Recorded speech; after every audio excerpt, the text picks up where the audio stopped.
Welcome to the Men After God podcast, where you will be challenged and encouraged as you pursue God, achieve success, and raise a thriving family. Join your host, Dustin, and his guests on a weekly journey to grow as husbands, fathers, and men after God. Here is your host, Dustin Alley. Hey guys, welcome back to another great episode of the Men After God podcast. Today is one where it is going to be real, it's going to be raw, it's going to be authentic, and that is exactly what we as men following God need in our lives. I've got my friend James here with me in our studio, and we are going to be talking about his story. And just to preface this, guys, James has lived a life that I think each one of us would want to strive after. He's lived a life as a faithful husband, he's a loving father, now a grandfather, right? Got one, now a grandfather. 2 months. And 2 months old. What's the grandbaby's name? Savannah. Got a beautiful little girl there. But part of James's story deals with heartache. And James was married to loved his life, Andy, for 31 years. 31 years. And Andy passed in the last couple of years from cancer. And it was a cancer that she'd carried with her for about 5 years. And so today we're going to hear about James's story, about their life. And what I want you to take from today's episode, guys, is I don't think James wants your sympathy. He wants you to hear his story, rejoice with him in the life that he had. And also remember to take each moment you have with your family, take it for what it is and don't take it for granted. Enjoy the moments. And that's what we're going to learn from James today. I'm really looking forward to him sharing his story. I've known him for 4 years now. We met back in 2019 when I came up here to pastor. And James is at our church at Liberty Baptist. And Ask questions. But James has worked in youth ministry. He plays the bass. He's done a backflip or two. Tried. He tried. It was good. But James, introduce yourself, man. Tell us the girls' names, and then just kind of talk about your story. Okay. My name is James Barrington, and I have 3 daughters, Caitlin, Rachel, and Danielle. They're all grown. The youngest is 22 years old, and my oldest just had a baby 2 months ago. And that's been pretty special. Yeah, that's been awesome. I was married with Andy for 31 years, and she passed away the day after our anniversary. Yeah, I remember that. And that was 2021. Is that right? Or 22? It's 22. 22. Okay. Yeah. And all the kids, okay, they got 2 son-in-laws that they're a lot like that. Yeah, I've met them. And then Danielle's boyfriend is a pretty good guy too. So he's good. He better be. If he's not, we'll go after him. Yeah. All right, we'll send this to him. Just let him know. All right. So James, you went early on in life, man. You said we had a very similar story. You were in the military. You were in the Navy, right? I was in the Navy. I was on submarines. Yeah. And what did you do on the submarine? I was electronics tech. And so did you just have to fix the stuff that's there, or were you involved looking at the radar, or what'd you do? Well, the radar, when you're most of the time on submarines, you're underwater. Yeah. So there's no radar. Oh, okay. There's sonar. All right. Sorry, I'm showing my intelligence here, guys. Sonar. They had sonar techs. I didn't have to do that. Okay. So what was it that you worked on there? It's a navigation system. It's like the gyros, so it tells you where you're at. The computers would send the info down to the missiles to keep track of where your missiles were, so we can launch them if you need to. Okay. So you got a pretty important job there. Yeah. Yeah, right. And now, how long did you do that for? About 4 years? I was in the Navy for 9.5 years. Oh, wow. Okay. So it's like 4 years on a sub. Then I went to Cape Canaveral for 3.5 years. And now Cape Canaveral, that's where you told me you met Andy. That's where I met Andy. Now, tell me about how y'all met. Okay. I was in the Navy. Andy came down to finish up her school. She already started some school here, but then she went down there to finish it up. Her brother was down there. So she started going to school. I ended up going to class with her as a humanities class. I asked her out for coffee, and that's how it started. That's how it started. That's simple. And she just said yes. Oh, not at first. So what was that like? How was that conversation going? We had a break for the class, it's an hour and a half, 2 hours, whatever. Yeah. And then we took a break, and it was at the high school, but they had a concession stand. So I asked her if she wanted me to get a cup of coffee. She goes, no, I gotta, I don't need none of that stuff. It's like, I'm good. It's like, but we just kind of kept talking. Still together. Okay. All And then we right, went to that's Denny's a couple weeks later and we started dating. So awesome, man. Awesome. So how long did you guys date before you got married? actually, it really wasn't that long. I'd say probably about 6 months to 9 months. Right. When you know, right?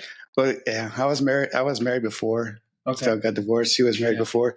So we kind of knew what bad relationship was. And, and you found a good one. Yeah. Now, did you get married in Cape Canaveral, or did you guys move to Texas first? Cape Canaveral. Got married in Cape Canaveral. Did you do a beach wedding thing, or were you in a church? Or the church was not on the beach, but it's kind of right by the I can't talk, the Banana River. Okay. So it was like there's Banana River here, and then the peninsula, and then the beach. Yeah. It was it's not very big, but we got married at the church, and then we had the reception on the officers' club on the beach. So okay, nice. That sounds like a great time.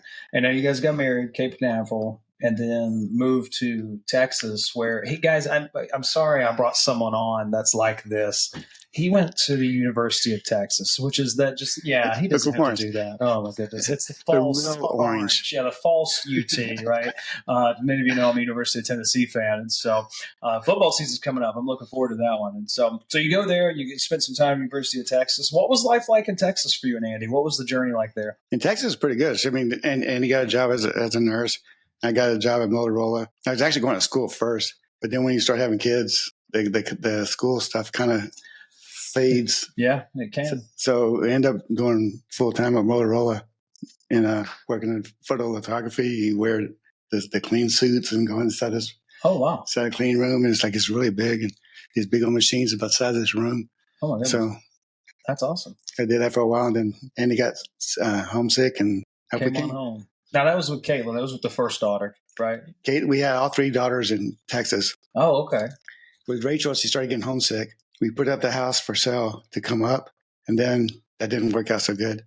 And then she came up again, got really, really homesick. And when Danielle was pregnant, when she was pregnant with Danielle, it was like 110 degrees for like 40 days straight. Yeah. So in the morning, it was like 90 degrees. Yeah. And Andy was miserable the whole time. Oh, so man. We put it up for sale again. This time it went through and came out. Man, my wife was pregnant in Yuma a couple times. Our first son, she was pregnant in South Carolina primarily and ended it in Yuma for like July, August, September. And yeah, those summer months out there in the desert, that's rough. That's rough on anyone, especially carrying a baby, right? Yeah. 120 degree days and it's 90 degrees at 10 o'clock at night. And it's humid. Because we're in Austin, so it's like away from the coast. But the way the wind blew in, all the water came out the Gulf of Mexico. Yeah. So all the moisture came up, and it was humid quite a bit. Oh my God! So Arizona didn't have the humidity, but it's still hot out there. So you got all 3 girls now, but there's an age gap there. What's the age differences between Caitlin and Danielle? Your oldest or your youngest? Well, Danielle's 22. And Caitlin's 29, so 7 years. Okay, so 7 years. So you guys spent 7 years there in Texas. What was it like in those early years, man? With the kids? Yeah, with the kids, marriage. Tell us about some of those stories. Well, Andy, we didn't want to do daycare. We didn't want to do all that stuff. So at Motorola, you have 4 days on, and it's like 12-hour days. So it's 4 days on, 3 days off, 3 days on, 4 days off. So and then Andy's schedule was exactly opposite. So one of us was there all the time with the kids. So we wanted to do it that way. We didn't spend much time with us per se, but it is really good for the kids. I mean, I think they came out pretty good. So. Yeah, they're pretty good. They're good girls. Yeah, I've gotten to. Did I marry both of them? Yes. Yeah, I did. Yeah. All right. They just got to wait on Danielle. We'll see what's going on. No, not rushing that. I did kind of mention it to Matt. Oh, did you? Okay. All right, good. That's it. Yeah. And then so all 3 girls, you get up to Connecticut now. You're living here. And Danielle, we moved up here when she was 6 months old. So she was a baby when we moved up here. She doesn't have any memories of the great state of Texas. And what's weird, she's the one who has the accent. Oh, really? She has my accent. But she was the one born, but basically raised up here, Pretty much. Wow. Okay. Wow. That just means I spent a lot of time with her. So there you go. That's always good stuff. That's great. So now you've got all the kids up here. You're in Connecticut. This is where you've been for since 99 or 2002? 2001. 2001. Okay, so you've been for 20 some years. The last 20 some years, during that time period, Andy got diagnosed with cancer in 2015? 2017. 17. And talk Talk to us about that, James. You live this life, you're building this life together, and then your wife gets diagnosed with cancer. What was that like for you two?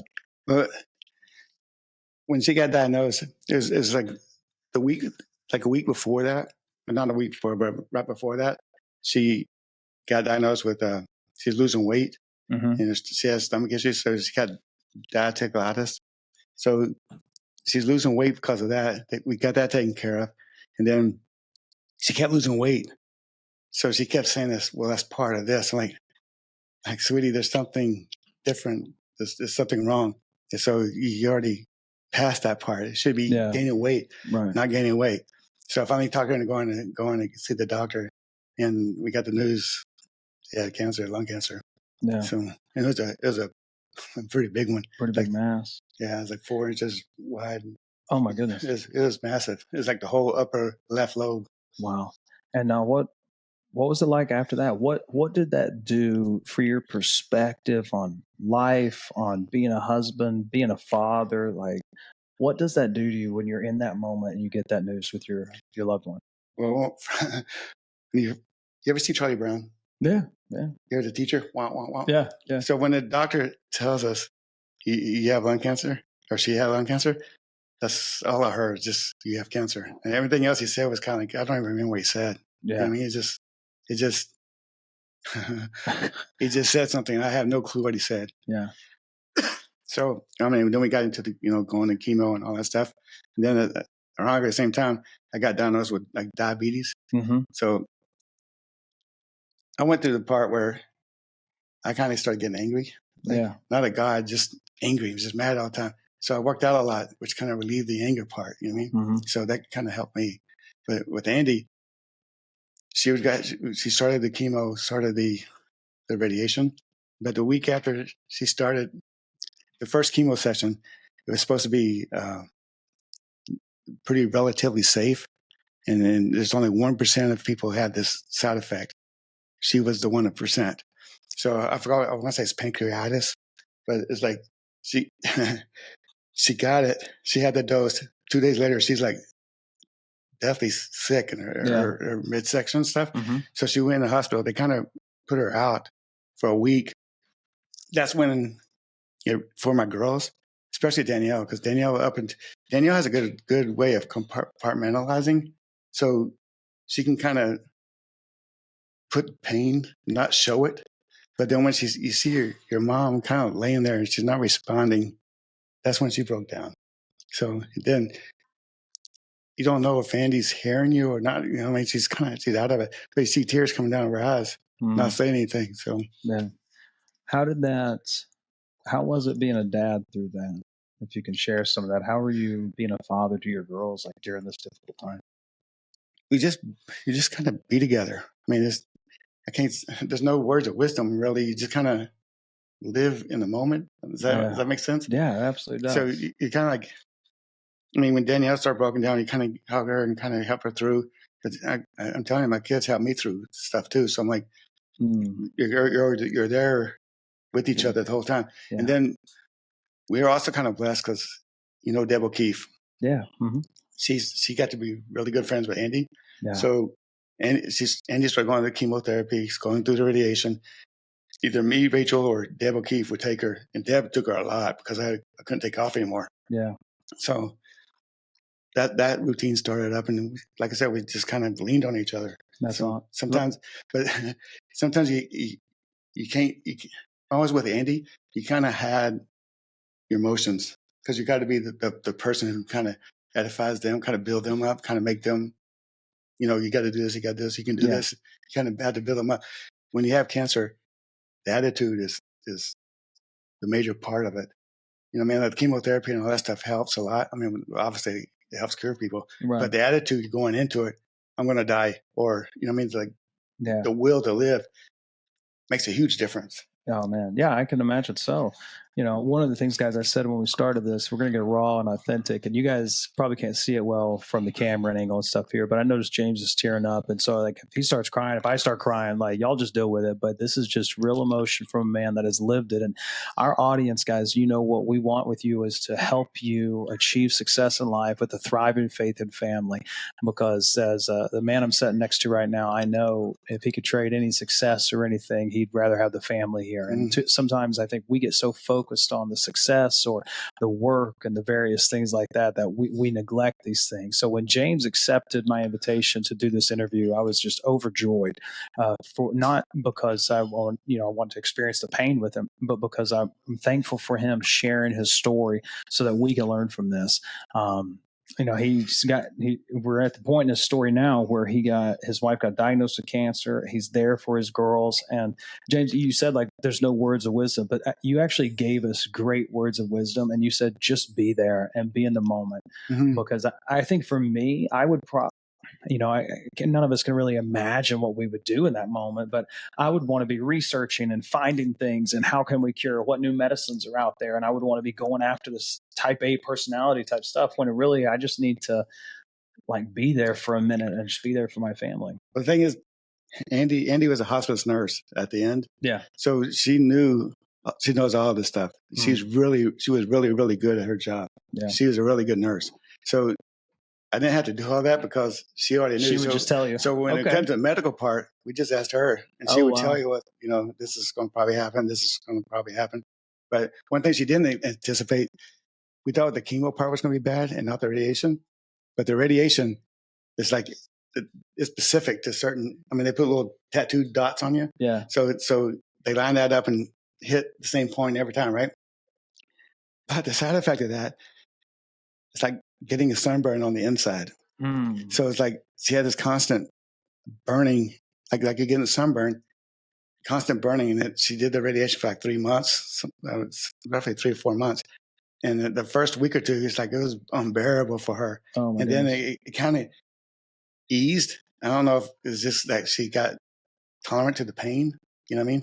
Yeah. Or the cells just stopped feeling the pain, maybe the nerve endings died. Yeah, or something. So but the first 2 or 3 weeks, man, it was pretty brutal for her. I can imagine that. And now, but there's good news, at least in this part of the story, because she was diagnosed, but then she went into remission. Yes. Right? So she goes through these almost things 18 months. How long was it for her to get into remission?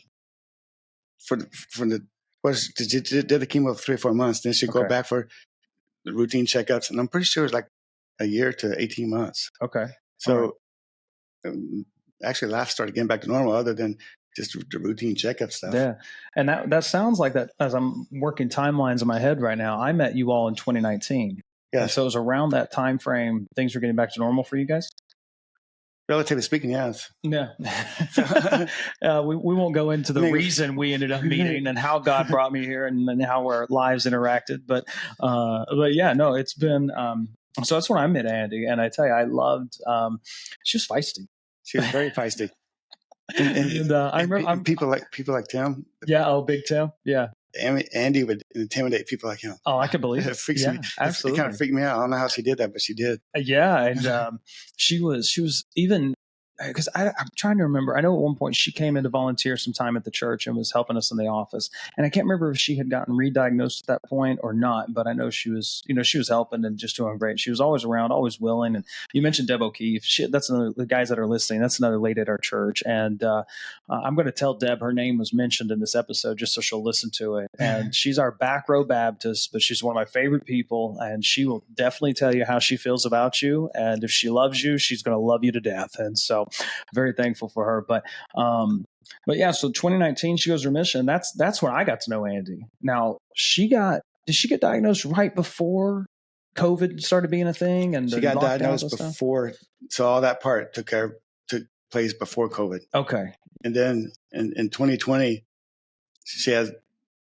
it came back. Yeah. COVID started kicking in a little bit. And then it's like, she did a routine checkup thing like every 6 months. And the mask, they never took it out. The radiation chemo doesn't get rid of it. Yeah. It just kills it. So it's like it's there, but nothing. But then they start seeing blood supply going back to it. So I started growing again. So they told her, the chemo stuff, your body can't handle the chemo again. I don't know if chemo is basically is enough poison to kill the cancer, but not kill you. So now her body's still trying to recoup, trying to get stronger. She got stronger, but it's still trying to get to the point where she was before. Yeah. She couldn't handle the chemo because chemo would kill her. Wow. So you couldn't do the radiation again because you can only get so much exposure to a certain area. She already met that point. So now it's like either no chemo or no radiation. But they said there's a chance they have another experimental type thing. So then she wanted to get a second opinion. So she went to a doctor here to see if they can get the surgery. He wouldn't do it. Like, you're not healthy enough. You're not ready for this. I think I remember those conversations with y'all. Yeah. So then my sister-in-law had breast cancer. She went to a hospital up in Boston. I forgot the name of it. I know it right off the top of my head, and now I'm here. It's all right. It happens. So yeah. So she took her up there for that. Met a guy named Dr. Bueno, which in Spanish is Dr. Good. Yeah. So I bet she had a lot of fun with that. Yeah, we did. Oh, I'm sure. I mean, it can't be too bad going up there. You're going to see Dr. Good. So we started going up there and doing the stuff. Andy also had emphysema on the upper right hand lobe. Yeah. So that basically didn't work. So she had one lobe on the lower right, cancer in the upper part, and then lower left is functioning. So the doctor Bueno has a I won't say sidekick, but he's a major guy in this field too. Yeah. Put these little valves inside the heart to expand the lower part, so it pushes everything up, and that worked, which is kind of weird because when she breathed, sometimes it whistled. It's like we kind of make fun of her. It's like, Andy's coming. So they kind of pushed that up, and then once she kind of healed from that part, we was like, okay, we got to do this now. So now we're in COVID. In September, we go up there. The first day, we're ready to go, and then apparently they had complications with the person in front of her. So we got it. Yeah, come back tomorrow. So we come back, and then we go back up there the next day. And then she went into the surgery. It was a 7 to 8 hour surgery. I couldn't stay in the hospital because of COVID. You can check in, drop her off. Yeah, and when she left, and when she went off, so I was out in the parking lot, and they got a big old car garage. So I kind of slept out there and kind of did my thing out there and read and played games and all that stuff, So then they called me up. She went in like 9 o'clock. And they called me up at like 5:30, 6 o'clock. And it's like, she's all good. And once she's settled, you can come up and see her. But that's COVID. You can only be there until 8. So she gets up there in the room. It's like 7 o'clock. So I'll go up there. She's out right now. So I kind of hang out. And then she wakes up, and then she sees me and stuff. And the doctor comes in, and he's you ever seen House? Yeah. He's the man. Okay. Yeah. All these little sidekicks are coming and following. That was him. He came in, and there's like 5 other little intern people come in that just kind of with him, kind of studying. Because he is the man up there. Yeah. So we sit there and talk and doing our thing, and he's explaining to her what happened and explaining to me what happened and what's next and stuff. So he leaves. It's like 10 till 8, and so we're sitting there sort of talking because he's still out of it. But then the nurse like, you gotta leave. And I was like, they allowed me to stay a little bit longer. But then Andy realized I had to leave, and she started bawling. Man. That's tough. And so she went through this. They've had the surgery, and she came back, and things seemed to be okay for a bit. But unfortunately, the cancer came back. Well, it's not that simple. The drugs that they had her on. Yeah. She had surgery like on a Tuesday or Wednesday. The surgery, when the side effects for the pain stuff. Yeah. Suicidal. Oh no. She also was the 1%. So I go back up there Friday. I was going out there. I go to work, go out there for 2 hours. Drive out there for 2 hours, stay there for like 30 minutes to an hour because I had to leave. So I get up there on a Friday. She's like, I want to die. So just tell him, take me off. Just give me something to put me out. I want to just go see my mom. And I want to see my dad. They just passed. So I just want to go. So I called my sister-in-law. And she's on the phone bawling. We're all three. Andy's not bawling, but me and her are crying. Yeah. And trying to, look, another month, your daughter's getting married. Yeah. A month after that, another daughter's getting married. They want you there. Yeah. So we had to try to talk her out of getting committing suicide. That's tough. So, and now, okay, so we go through that battle, that journey now, and then it's hard. So if I'm trying to remember everything correctly here, because you're talking about timelines, a month later, I was blessed enough to marry both your daughters there. well, that's still not done. Uh-huh. She still had other issues. Oh, my goodness. The thing is so big. Yeah. Let's make it graphic. I don't know if you want to know that, but it's men. They should be able to handle it.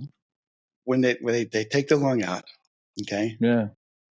They take the muscle for your shoulders when it pulls stuff down. Yeah. The lat there. Yeah, it's different for the one going up. You use that one. Coming down is not as essential. It's nice to have, but so when they take the lung out, they take that muscle, pull it over, sew it onto the lung to make it heal better. So now you got a back muscle inside. The nerves that are in there, they don't cut them because it takes longer to heal. So when they pull, they start taking the lungs out, all the nerve endings, they don't cut it. They rip everything out. Oh my goodness. So that was kind of brutal. But it was so big, the vocal cords. Yeah. There's two of them going up. Uh-huh. The left side is the tumor is leaning up against it. So it stretched out the vocal cord. So it made it so where it didn't function. So the vocal cord is more than just vocal. So it's like when you drink or stuff, if that's not going the right way, you drink water, it goes in your lungs. Oh, not good. No, not at all. So we had to fix that. Yeah. So she was in there. She had issues there for a while. And then, so the daughters got married, and she was there for both. She was there for both. Right. And actually, with Caitlin, she was actually better then than she was for Rachel's. Yeah. Yeah, I remember that. And so now she's on oxygen now too. Yeah. And so then it wasn't long, right? It was probably months. For what? Before she passed, right? Well, it was almost another year. Was it really? Yeah. So wow. My goodness, time is flying for me because I'm thinking back through all this. So talk to us real quick. I'm sorry. No, you're fine. We're coming up on time. So I want to talk to us real quick. That last portion, like she had those issues, and what was those last 6 months and stuff like what was life like knowing that any moment your wife could be gone? How are you living through that? How are you? The whole 5 years kind of felt like she's 5 years. Yeah. That's one thing you've always mentioned to me, James, is there's a difference between losing someone suddenly and losing someone over time. You grieve differently. And so tell us about what that's like as you're going through that.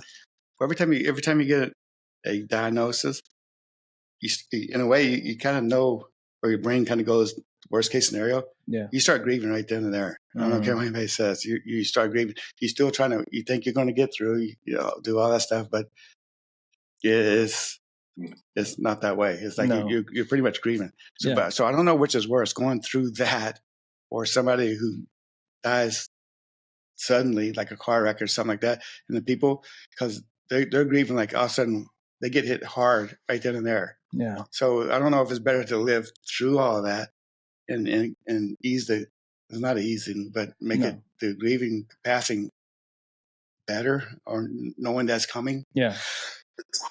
So I'm not sure which is worse. No. Both of them are pretty brutal. Oh yeah, I can imagine. And so you're grieving while she's alive. Yes. And then she passes. Well, up until that, she got COVID. So it came back again, right? Yeah. But actually, this time it went to the other side. So we had one little spot. They got radiation for that one little spot. It was going down. She got COVID. They gave her a vaccine to boost the cells for the thing. I don't think the vaccine killed her, but I do think it kind of enhanced the cancer cells as well. So that one little spot that was going away, Now it has 15 on one side, 10 on the other. Oh my goodness! It blew up. Wow. It's like it's probably already there. It's just I think the vaccine gave it steroids. Yeah. Like boosted up. Yeah. So that's when the doctor told us, look, we had a little family. We all went to the doctor. We're all in this little office. Caitlin's still in New York, and my son-in-law, they're on the phone, and that's when he tells us, hey, with this what you have now, the way it's spreaded, it's going to be 3 to 6 months, max 6 months if you're lucky. 2 weeks later, she's dead. Yeah, it went fast. Yeah, it was quick. And then also, I asked him because Andy was having stomach issues again. Mm-hmm. So I asked him, we thought the cancer was going spreading. He's like, it doesn't go that way. It goes up. And he started having brain issues, like pretty Alzheimer's type stuff. Yeah. Really fast. It's like, yeah, I know. What was, as your friend and as your pastor, this was COVID. And I know, I remember talking about it. Like I wasn't there much. And, but I know your family, your friends were, and I saw Andy in spurts, and sometimes it looked better. And then I know near the end there, it got really rough. And so she passed there that 2 weeks. James, what was, looking back on your life, you've shared, you guys were in Cape Canaveral, you were in Texas, you've raised these 3 wonderful girls, you've got a grandbaby, you went through this difficulty, these diagnoses, the trouble she had. When you look back on your life, when you look back on from the moment you met her till the moment she passed, like you're talking to me, you're talking to a 30-year-old guy with kids, man, with a wife, what would you tell us?